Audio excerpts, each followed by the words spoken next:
चलिए world map के बारे में कुछ बेसिक जानकारी प्राप्त करते हैं।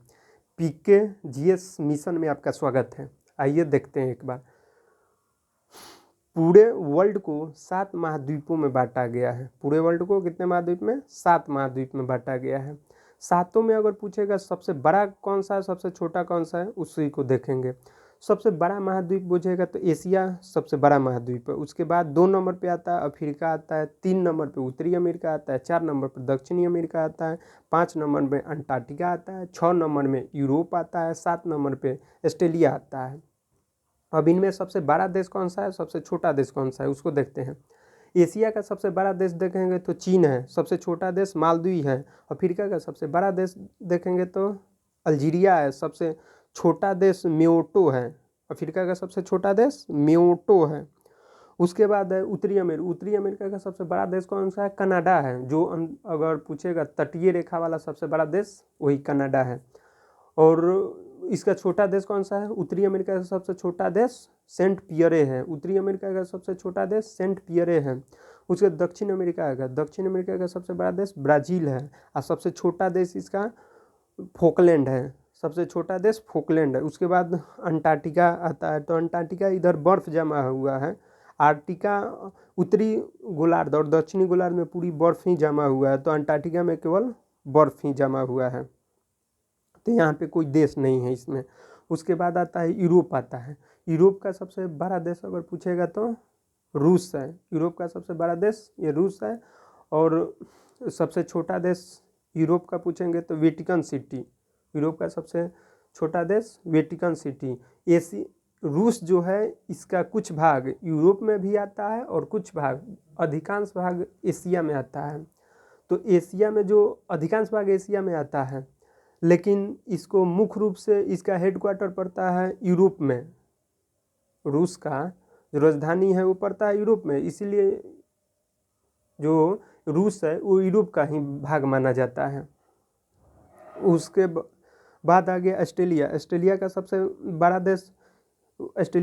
बड़ा देश कौन सा हो जाएगा? ऑस्ट्रेलिया ही हो जाएगा। छोटा देश नोरू हो जाएगा।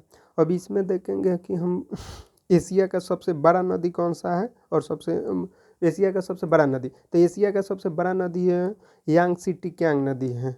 उसके बाद अफ्रीका का सबसे बड़ा नदी नील नदी है। सबको पता है अफ्रीका का सबसे बड़ी नदी नील नदी है।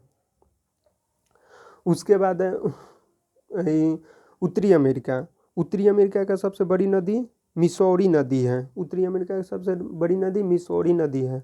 और दक्षिण अमेरिका की सबसे लंबी नदी अमेजन नदी है। दक्षिण अमेरिका का अमेजन नदी है। उसके बाद आएंगे हम वो अंटार्कटिका की सबसे लंबी नदी कौन सा है? ओनेक्स नदी की लंबाई 32 किलोमीटर है। इसकी लंबाई एक ही नदी है इसमें। उसके बाद यूरोप आता है। तो यूरोप का सबसे लंबी नदी वोल्गा नदी है। यूरोप का सबसे लंबी नदी वोल्गा नदी है। और उसके बाद ऑस्ट्रेलिया का सबसे लंबी नदी मारे नदी है। मारे नदी सबसे लंबी नदी है। उसके बाद देखेंगे कि एशिया में सबसे लंबा पर्वत कौन सा है, अफ्रीका में सबसे लंबा पर्वत कौन सा है। सभी महाद्वीपों का ऊपर एक एक पर्वत है, तो उनका सबसे लंबा चोटी कौन सा है, सबसे बड़ा पर्वत कौन सा है वो देखेंगे। तो एशिया का सबसे लंबा पर्वत चोटी कौन सा? माउंट एवरेस्ट है। Mount Everest. अफ्रीका का किलिमंजारो, तंजानिया में पड़ता है किलिमंजारो। उसके बाद है उत्तरी अमेरिका का सबसे लंबी पर्वत कौन सा है? McKinley, mount McKinley. उसके बाद है दक्षिण अमेरिका का ओजस डेल सलाडो है। उसके बाद है अंटार्कटिका का ये पर्वत है एगो विंसन मेसिफ है अंटार्कटिका का। ओकरा बाद यूरोप का सबसे माउंट एल्ब्रूस सबसे ऊंचा पर्वत है। उसके बाद आएगा ऑस्ट्रेलिया का सबसे लंबा पर्वत कौन सा है? माउंट कोशियोस्कर सबसे लंबा पर्वत है। बस आज के लिए इतना ही।